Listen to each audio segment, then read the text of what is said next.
Yo, what's up, YouTube? This is your boy Alex, and today is Tuesday. Now, this YouTube video is not going to get uploaded onto YouTube onto both my channels until like maybe a day later, because less than 24 hours from now, I got to get some fillings done at the dentist, and it wouldn't make no sense for me to make a YouTube video today when I got to go out to some job interviews. I got to stop by a Knott's Berry Farm, get processing for employment, because if I can't get this other job, then I got to work at Knott's Berry Farm. And then tomorrow I got to go to the dentist. So there's no way you're going to get no videos today or tomorrow. Now, maybe Thursday or maybe Friday, I actually upload this video. So it could be 2 or 3 days later that the video gets uploaded. I mean, that can all change it all, because it has happened before. I've said that in the past. And then a day or 2 days later, I do the video. But some of my best YouTube videos, they don't get a lot of views if I upload them right away. So a lot of my producers told me, wait 2 or 3 days, and then you're going to get these huge views that'll blow up the video. So I appreciate Sunday's video. A lot of y'all women and men love Sunday's video. Y'all liked all 3 videos so much that I said I was going to come back and make another one and see if it was very well received. We are going to proceed on mission. I am going to make that video, sex game, what's better, cable or satellite dish, and I am going to do a spinoff to television and the best studios from television film. I am going to make a spinoff, and that title of the video is going to be called Sex Game, the best music studios in sound and music. Because I know there's some people that's going to be wondering, what about music? What about the studios that do music? So I ain't forgot about that. Because I know that would be a very brand new episode. And I know a lot of y'all would actually really be looking forward to that video. I'm trying to find something that's brand new content for women and for men. It's gender neutral. That means women and men can watch it. I'm trying to come with some new episodes, ones that are actually worth watching, and not just put up some stuff just because I want views and subscribers, but something that really gets you interested and invested in watching. Now, this one's a brand new episode, but like I said, it's not going to be until 2 or 3 days later, because today I gotta do some stuff today, and that's gonna take up all my time. And then tomorrow I gotta come to the dentist at 1 o'clock, and I might be at the dentist for at least 2 hours. And sometimes I could be in there for maybe 2 to 3 hours. So I don't want to drop the video today or tomorrow and y'all be like, man, why don't you wait a while? So probably Thursday or Friday, we might actually get the video out to y'all. This one's going to be called Sex Game, movie theater versus drive-in movie theater. What's better?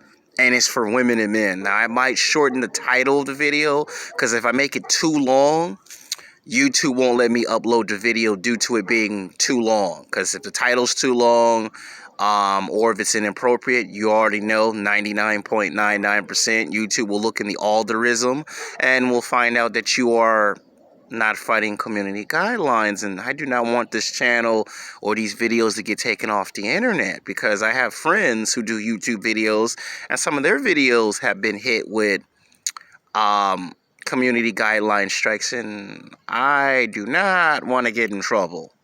So I might shorten the title, or I might find a better title for the video. Now, this is going to be in the ramifications of television and film.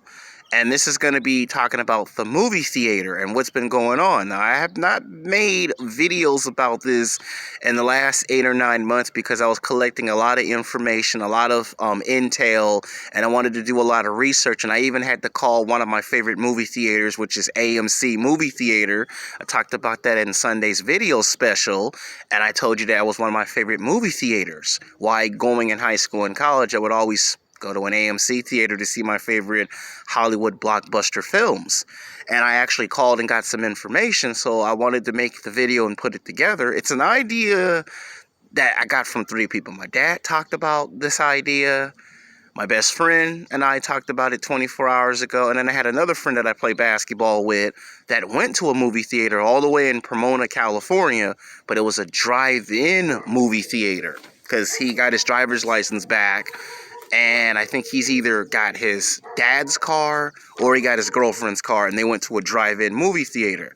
And I told my friend, I'm gonna actually make this into a video because a lot of y'all are wondering about the movie theater, and we're gonna answer that billion-dollar question: what is actually better, the movie theater or the drive-in movie theater?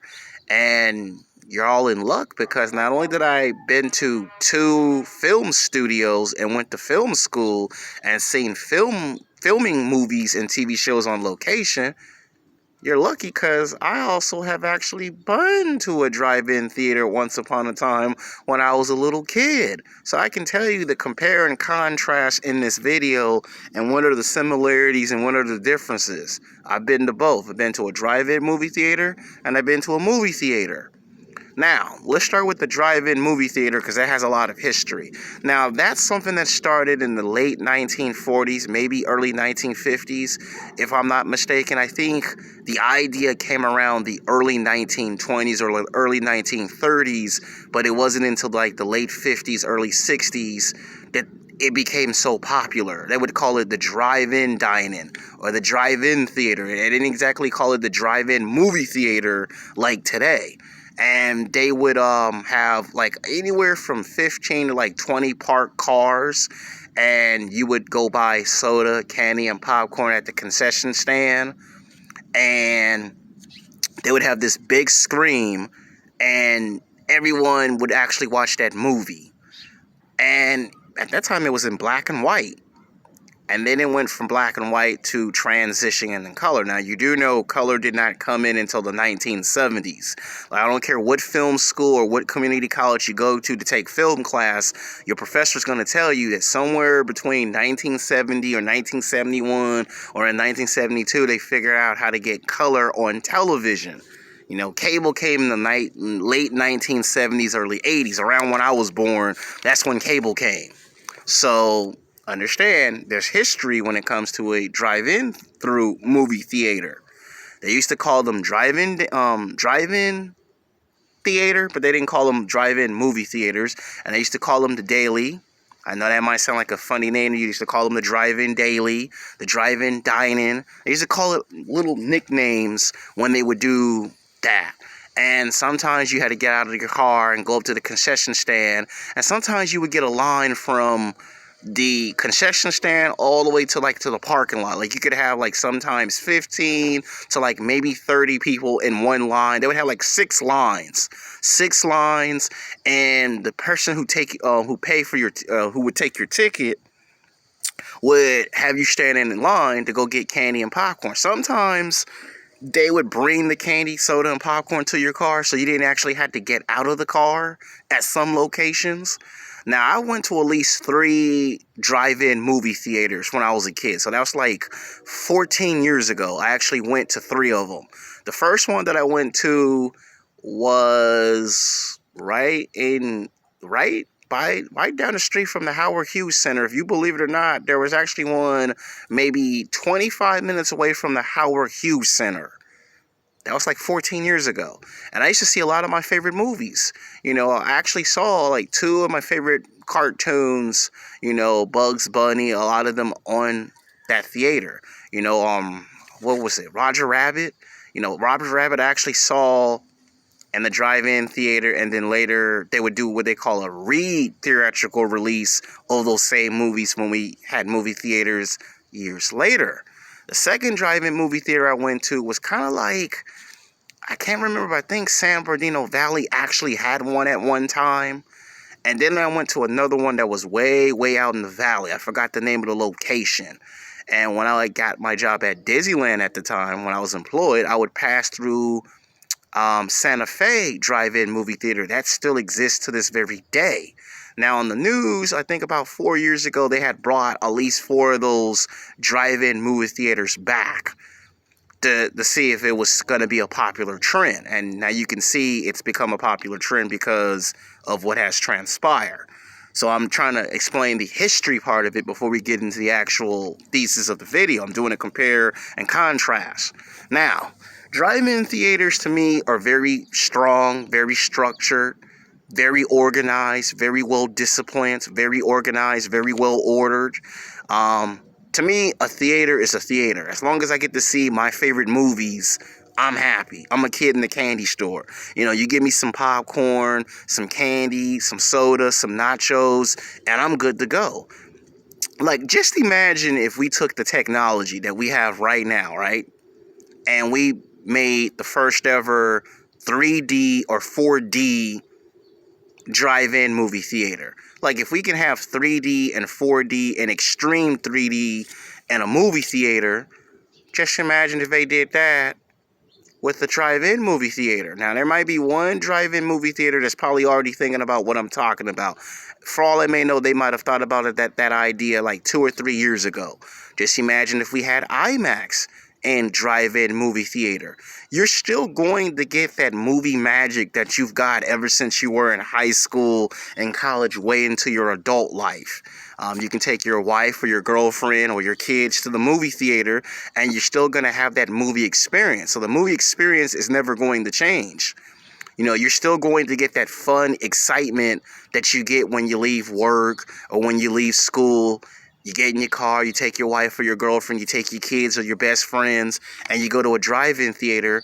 Just imagine if they had the movie called The Black Widow on to a drive-in movie theater. It'd be so bad ass and epic that you would see it on a stilts. That's what they used to call them back in the day, movie stilts. You know, they would have this big screen like this, like that. It'd be a square just like this, and it would be on some stilts to hold up the screen. And you could just sit there in your car and watch the movie. You know, you would be able to charge up your cell phone. You would be able to phone and text message your homeboy. Now, the rules would still persist. No recording movies. That's a big no-no. You know, and you would be in your car, and you want to know the best part is? You would get the best of both worlds. You would get to be in your car watching the movie, while actually watching YouTube videos, which I don't think people would actually, they wouldn't like it, because it would still be a distraction. So there would still be similarities and challenges what coming to a drive-in theater. Like, some people might go, where do I go to use the restroom? That's a big question. You know, a lot of times they would actually have public restrooms outside, so you would never have to enter inside the concession stand. So they would have public restrooms. And if you were in your car, you would never worry about that, because you would be watching the movie for about an hour and a half, 90 minutes or 2-hour movie. Imagine if movies like Wonder Woman 1984, Black Widow, Jurassic World 3. Imagine those movies popped up on a drive-in movie theater. Imagine if they did Sonic 2, the movie, and all of those movies were on that. You're still going to see movie trailers. So you're still going to get like at least 15, 20 minutes worth of movie trailers. You're still going to see your favorite blockbuster movies. And you're still going to be paying for candy, popcorn, and soda, so that's not going to change. So not too much is going to change. The only thing that would change is you would have to get a car and park there. They would have like maybe between 15 to like maybe 30 parking spaces. And maybe every 4 to 6 hours, they would have to, give you a ticket if you stayed in the parking space for too long and you weren't watching a movie. So they still have rules. So that would still be placed in system. And the movie industry, the movie theater industry with the film studios would actually still make thousands and thousands of dollars and still potentially make millions of dollars worldwide by doing that. So it would be good for profiting for business. Now let's talk about the movie theater. Now some of y'all probably might say, I've always gone to movie theaters ever since I was in high school and college, and I know the feeling because I went to 3 drive-in movie theaters when I was a kid.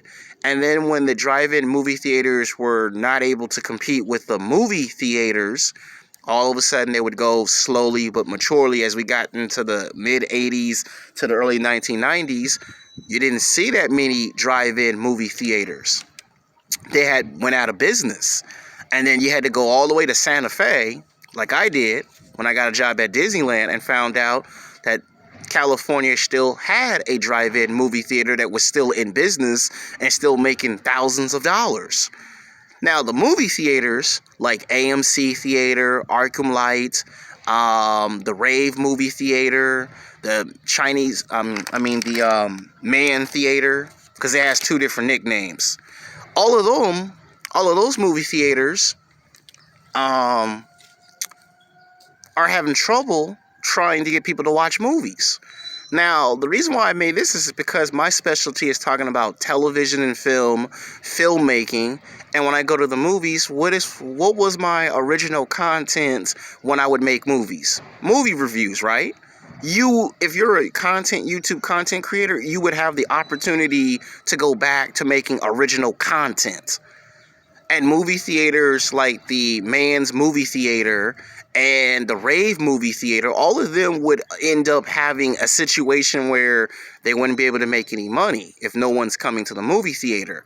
And if the movie theater was to have a drive-in movie theater that they owned, like AMC could actually do that, and they could get all the revenue that they lost back. Not right away. It might take 6 months, might take 2 years, 3 years, but they would turn a profit and they would get back to where they was before. All the movie theaters are a part of television film companies, and the television film companies could like buy 2 or 3 screens outside where you could show movies inside and outside. So that way you fix 2 birds with 1 stone. Why? Because if you got to practice social distancing, drive-in would be the best way to practice social distancing. That means you wouldn't have to necessarily get out of your car and go into the movie theater. You would be able to watch the movie without getting in someone else's way. So now you ain't got to worry about being in line 15 to 30 minutes and there's like 50 people in line trying to see the Black Widow or Wonder Woman 1984. You could just sit in the car, and then one person like your mom or your dad or your brother or sister can go into the concession stand and get the candy, the popcorn or ice cream and come back to the car, and you can watch the movie for 2 hours or for 90 minutes. And you would still get that movie magic that you always got. Now, to me, a movie theater is a movie theater, whether it's in the movie theater or whether it's the drive-in. Now, the question is, what is better? I don't think one's better than the other. Both are going to show movie trailers. You're going to get 15, 20 minutes worth of movie trailers. You're still going to see your favorite blockbuster movies. You're still going to be paying for tickets, and you're still going to be saying your favorite movies. And you're still going to get that movie magic. It's going to still take you into the world of imagination. And if you're a filmmaker or an aspiring filmmaker or someone like me that likes to talk about television and film and make movie reviews, you will be able to make movie reviews of those movies. But for the most part, they still have rules, and you're going to have the best of both worlds. You'll be in your own car and your own seat, nice and comfortable. And if you want to call your homeboys or text message, which they probably may not like you doing, and of course they'll have security guards to walk around and make sure you're not doing anything that you're not supposed to be doing. So for the most part, it's still technically a movie theater. It's just you're just going to be outside in your car watching the movie theater. I mean, I'm pretty sure in the next 2 or 3 years, it'll become so popular that it's not going to matter if you're inside or outside watching a movie.